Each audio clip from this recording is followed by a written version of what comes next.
Hi everyone, welcome back to my channel, where in today's episode we're going to be talking about the predominant emotion called sadness and how do we deal when it comes to visit us, because emotions, even though they're fleeting and they don't last very long, the feeling that is producing that predominant emotion can actually last a lifetime.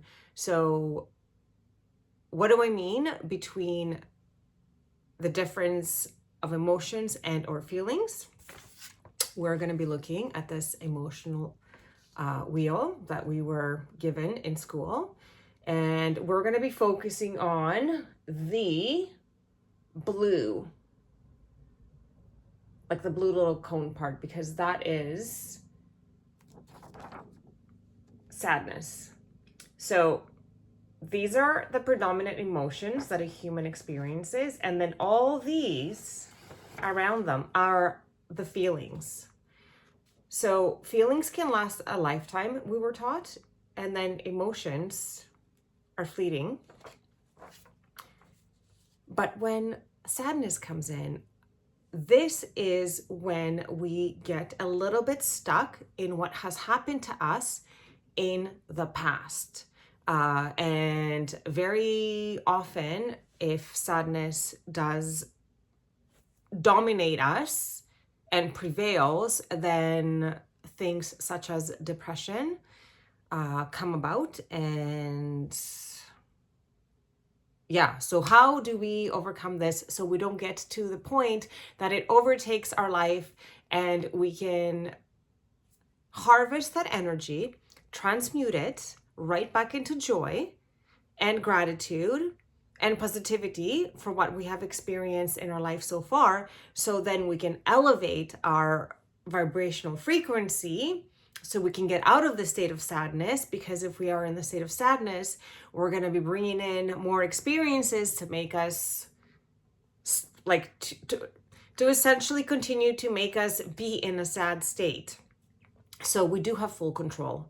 As children, we may not have had full control, but now as adults and adolescents, we have full control of our emotions and we can transmute them at any time. So this is what we're going to be doing today. We're going to be transmuting sadness. This is Anna Morphides with Mending Hearts Counseling, now a professional counselor and life skills coach, soon to be registered, and also someone who has been having to transmute the emotion of sadness, and predominantly the feeling that is sitting with me lately is, I would say, disappointment, disheartening. Disappointment is the biggest one. Yeah, feeling disappointed, disheartened. Yeah. So, as I just said earlier, when we predominantly feel sadness, there is this element of the past. So when our past took place, like our childhood, the blueprint of that creation, because when we are children between the ages of 0, some science says to 7, some says to 12 years old, we develop our blueprints, which is our core belief system, our attachment style, and we build these neurological pathways that release neurotransmitters based on the core belief system that we have acquired. So if we acquired a negative core belief system, such as myself, and an anxious attachment style, because we can be securely attached, anxiously attached, avoidant attached, and disorganized attached. So secure attachment is one that has a positive self-view of self and a positive self-view of others. The other ones need a little bit of work. The anxious, the avoidant, and the disorganized would highly benefit from becoming securely attached individuals, because by the process of recapitulation, which we are going to be talking about today, we will find ourselves repeating our childhood patterns into our adolescent years and our adult years. So if we have predominant core beliefs that sound like my core beliefs that I acquired as a child, I am needy, I am not good enough, I am bound to be abandoned, I am unlovable, I am unlikable, I am unwanted, I am unworthy, I am not bound to be, no, I am not good enough to be loved by others, I am bound to be rejected, and I am bound to be alone. It is of no wonder that my bag of core beliefs that I carried for all these years until I actually went back to counseling school in 2020, or I went back to school to become a counselor in 2020, that I understood my core belief system that I had acquired as a child had a certain frequency, and that frequency was the point of attraction for my experiences. So I would recapitulate over and over, especially in my romantic connections, the same experience of my relationship with my mom and dad, which was I was abandoned, rejected, not shown up for. So by definition, a recapitulation literally means to repeat in concise form and involves the creation of situations that allow an individual to cope with unresolved emotional pain. This comes from the work of Dr. William Emerson. And he also brought to light that most of forms of recapitulation are not conscious. And now we know that in the therapeutic world very well, that 95% of our nervous system is autonomic and automatic, and our subconscious mind is the one that literally creates our reality unconsciously. Like the signaling, it's like the morning we wake up, our computer called the nervous system turns on, and it starts to fire off the same signals that we learned when we were children. And now we know from cognitive behavioral therapy that the core beliefs, which are essentially thoughts, produce emotions, which is energy emotion, which is the energetic field that will surround ourselves, and by the law of attraction will bring in experiences to match that, because Newton's laws of energy is like attracts like. That's physics. Like, you cannot escape that. That's just truth. And then our emotions, which can lead to many feelings, produce our behaviors. So it is of no wonder when I felt all these unhelpful core beliefs that my predominant emotion that has always been with me, created from my core beliefs day in and day out, is sadness. Because who would not feel sad if this was their childhood and experience of their primary caregivers, and therefore repeating that through recapitulation. But I understood when I finally went back to school to become a counselor that the reason why I'm recapitulating is to allow me as an individual to cope with these unresolved emotional pain. So this is my opportunity to resolve these pains once and for all. So therefore, the recapitulation becomes a gift. So recapitulation and emotional healing of patterns of sadness and feelings that stem back to the sadness because of the experiences that we keep having in our adult life, whether it is the no's that you're getting, the doors that are closing, I guess, like your life being like a disappointment because you're not getting what you want. But remember, the universe gives us what we are, not what we want. So if we are predominantly in negative core beliefs, producing feelings and emotions that are in the family of sadness, then guess what? Universe will give us just that, right? Even though we want something different. So we need to make ourselves transmute and deal with that emotional pattern that keeps coming forth.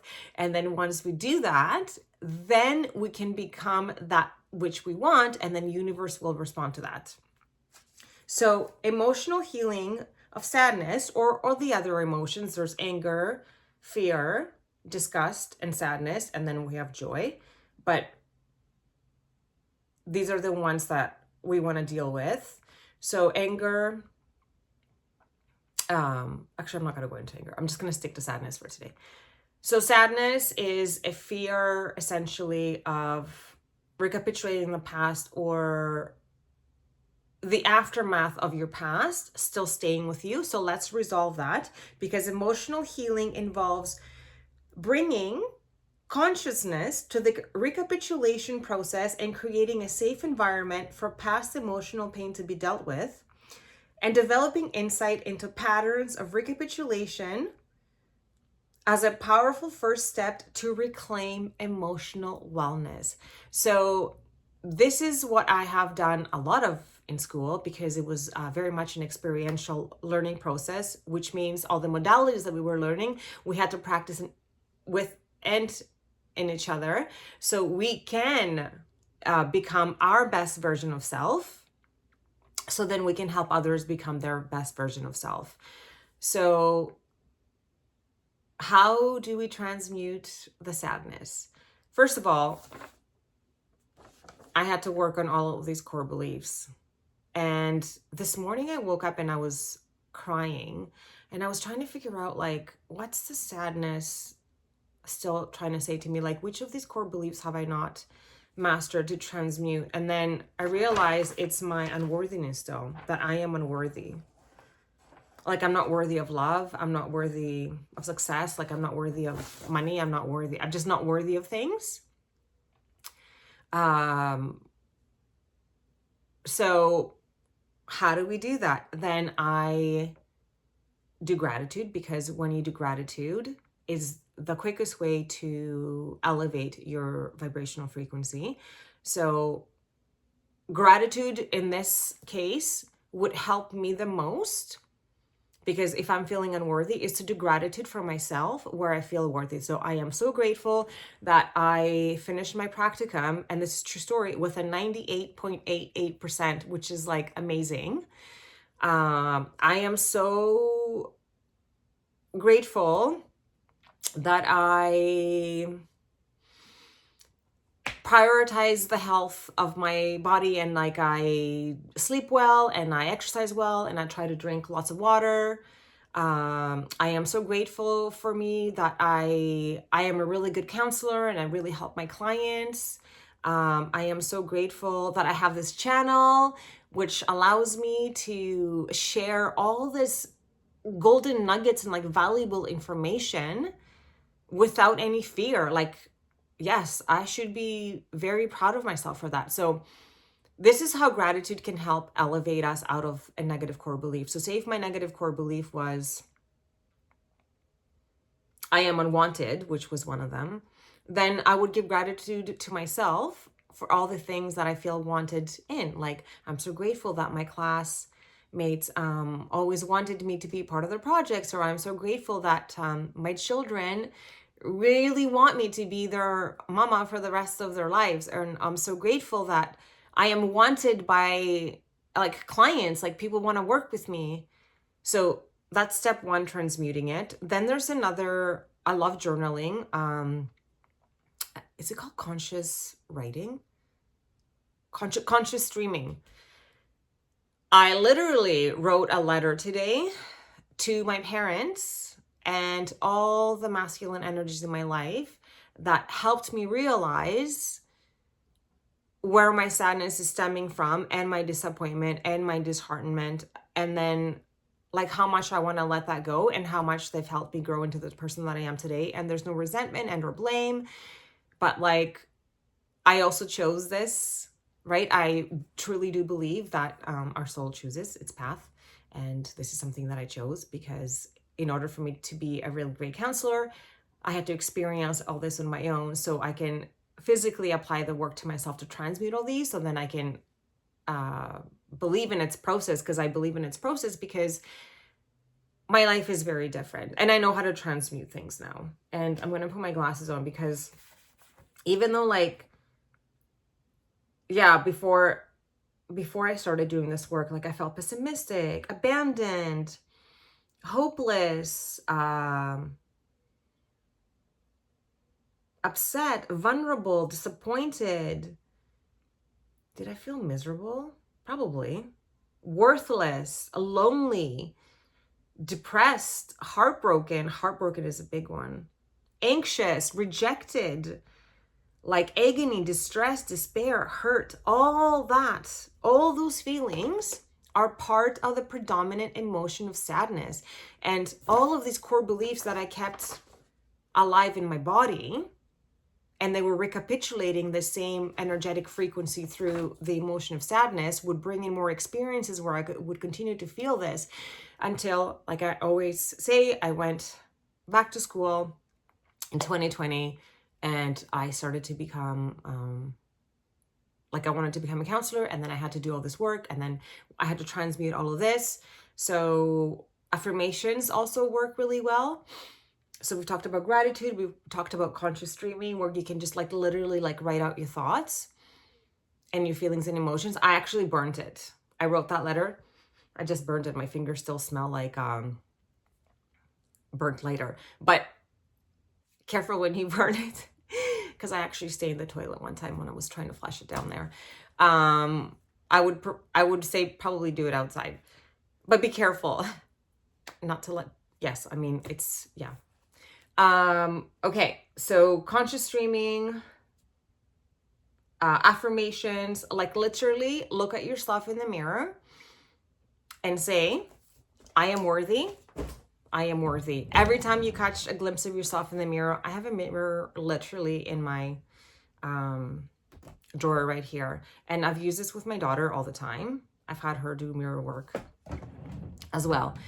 To say the thing, so you say it enough times through the power of neuroplasticity, you can literally create a new neurological pathway, which will release positive neurotransmitters, which will produce positive emotions.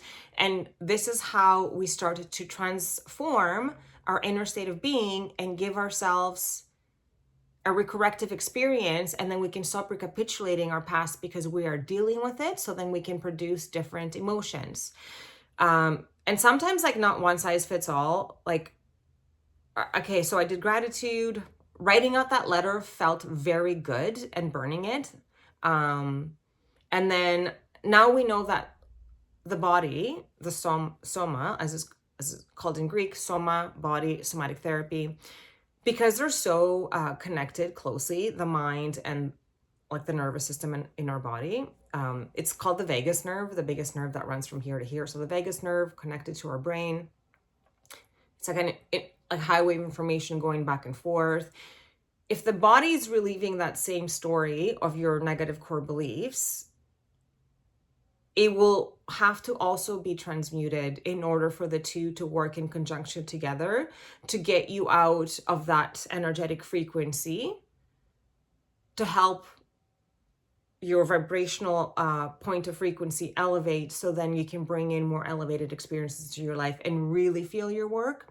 So that's why in our college we did physical wellness, which is like somatic therapy, the mental wellness, which is like cognitive behavioral therapy, which we just talked about, which is like all transmuting the negative core beliefs, spiritual wellness, understanding the soul and its purpose here, and it's no victim, and it came here to remember that it's limitless, and it's just part of like this human experience called school, that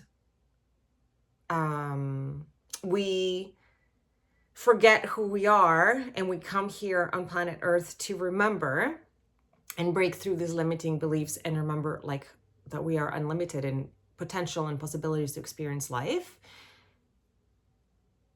And emotional. So emotional wellness is a little bit of what we are talking today, like through the process of recapitulation, finding ourselves in the experiences of our past, and then how do we transmute those emotions right back into joy, because we have, as the Disney movie Inside Out has like supported as well, this theory: fear, anger, disgust, sadness, right back into joy. So transmuting everything right back into joy so we can feel emotionally well and balanced.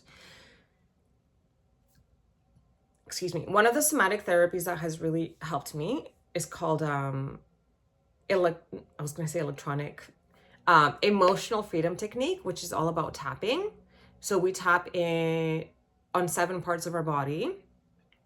It's like 1, 2, 3, 4, 5, 6, 7. No, there's more. There's this and this. Is it 8 then? 1, 2, 3, 4, 5, 6, 7, 8. That's 8. And you tap in the negative experience that you had, and then you anchor in new affirmations, because your nervous system will deeply respond to the negative experience. So for example, for me, it would be something like, we start with the side of our hand. So even though my past has been full of disappointments, so already my nervous system is like, yeah, I hear you, sister.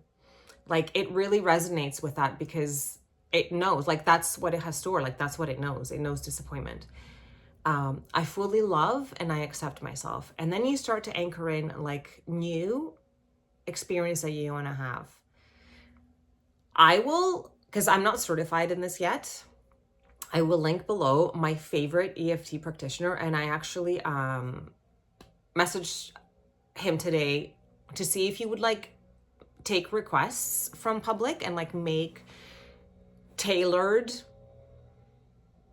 tapping narratives, which is not very long. They're maybe like 2 to 5 minutes long, but they're really helpful. And I've been sharing with a lot of my clients, and they're also finding them really helpful to tailor what each person needs. So when and if they send that to me, and I'm trusting that they will, I will share it and I will put it in my description box below, because it would be really amazing to have a somatic therapy that I can also share, because I'm mostly just trained in mental and emotional wellness right now. And yeah, would love to have more somatic therapy modalities that I can share that you guys can use in order to also release that stored energy, that past narrative, that story that creates that core belief, into something more serving, more beautiful, something more that you want to experience, something that you want.